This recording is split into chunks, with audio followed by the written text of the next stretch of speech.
Hey guys! I don't know if you guys agree with me or not, but I think the hardest part of learning a language isn't starting a new one, it's coming back to a language you abandoned years ago. Starting a new language is exciting. You get the dopamine rush from learning something new and seeing quick visible progress. But when you restart a language, you are not just dealing with grammar or vocabulary, you are dealing with how fluent you once felt and the frustration of realizing you've lost that level. You know, I've learned 7 languages and many of you often ask me how I managed to maintain them. I want to be very honest with you, I couldn't. I was also struggling. It hasn't been easy. Some languages I reach a high level, but I haven't studied them consistently for almost 1 or 2 years. Over time, I figured out how to reintegrate those languages into my busy schedule even while learning new ones. And not only did I maintain my level, I started to see visible progress again. So in today's video, I'm really excited to share this journey with you and give you very concrete advice on how to restart a language you abandoned years ago. If you are thinking about restarting a language you gave up on in 2026, I hope this video gives you some inspiration. Let's get started. So let's first talk about what actually makes us stuck when we try to restart a language. First, life gets busy and our old learning routines no longer fit.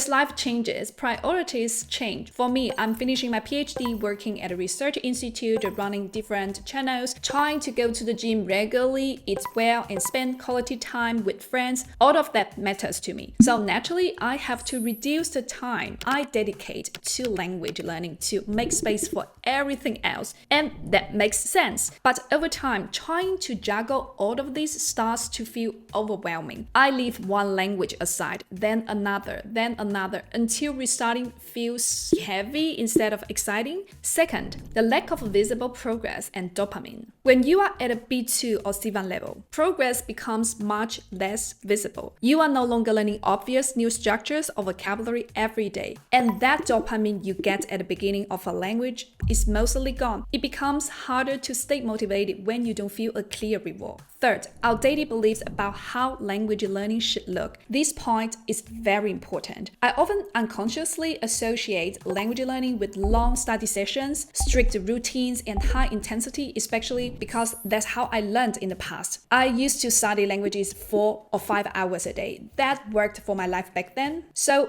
I internalized this belief that real progress requires huge amounts of time and energy. But today, that standard is simply unrealistic now. Trying to apply it only led to guilt and avoidance. The classic, if I can't do it seriously, there's no point doing it at all mindset. So I would keep waiting for the right moment, for more time or energy instead of adapting. And finally, the ego problem. There's a strange paradox when you restart a language. You're not a beginner, but you don't feel advanced either. Things that used to be automatic now require extra effort. You hesitate more, you overthink simple sentences, and you are afraid of making basic mistakes because you should know better. That fear often blocks you far more than any grammar gap. As a polyglot, this was surprisingly hard for me to accept. I understood the theory, I knew the process, but emotionally, speaking imperfectly in a language I once mastered felt heavy. Restarting challenges our ego much more than starting something new. So based on this insight, here are my 4 practical, gentle steps to restart. Step 1. Redefine what restarting means. You are not relearning a language like you did in school. You are reactivating knowledge that already exists. Forgetting is normal, and most importantly, it's reversible. When I was reactivating my Arabic, first I started listening to Arabic podcasts again, just every morning while preparing breakfast. Slowly, I began to feel motivated and I wanted to practice speaking again. So I decided to find online tutor on italki. The idea was to stay connected to the language without pressure, rather than jumping straight into long study sessions or trying to do everything on my own. When I restarted Arabic lessons on italki,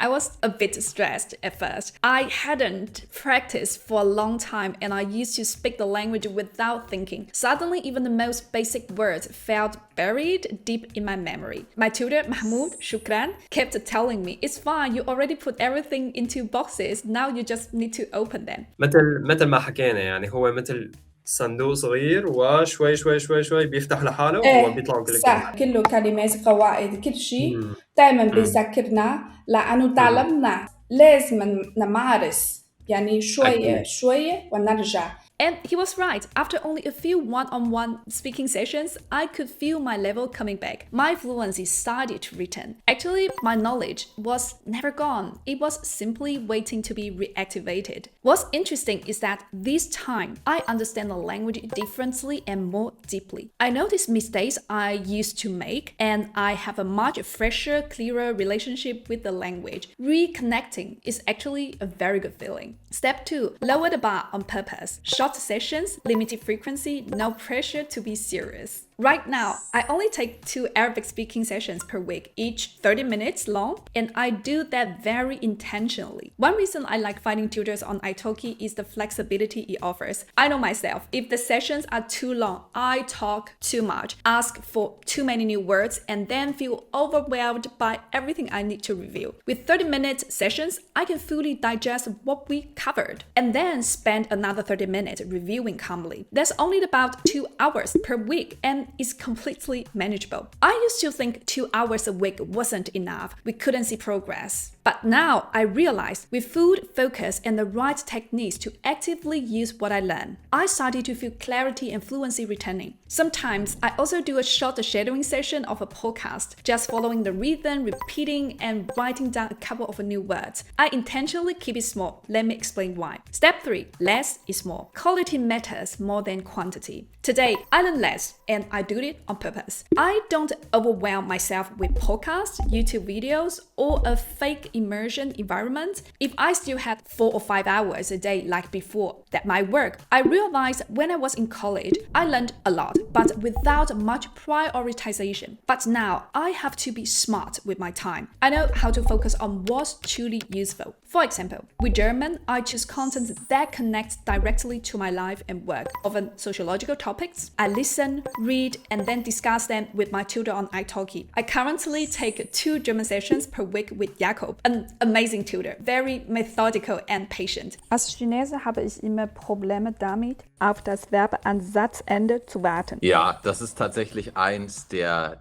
großen Probleme für alle Deutschlernenden. He even prepares materials based on topics I like. So before the lesson, I watch a short video or read an article, and then we discuss it together. I really appreciate how Jakob personalized the course based on my needs. What's different this time is that I study less after the lesson. When he gives me notes, I don't try to remember everything. I select what's truly useful. Surprisingly, I remember words more deeply this way. I don't just translate them, I understand how to use them in different contexts. My learning feels lighter, more sustainable, and I actually look forward to the next section instead of feeling stressed about unfinished reviews. This is what I mean by rhythm. A sustainable rhythm is more important than intensity. When you learn selectively, you start seeing patterns, and when every word has to earn its place, you naturally ask, would I really use this? In which situation? That's when learning really sticks. Step 4. Choose contact over perfection. Everything I've shared so far is about one thing, staying in contact with the language. Another simple way to do this is by consuming content you generally enjoy without turning everything into study. For example, I love neuroscience and psychological topics, so I will sometimes just watch a video or listen to a podcast on those topics in a target language without pressure. It's not about doing more, it's about staying connected. If there's one thing I want you to remember, it's this. You never really forget the language you once learned.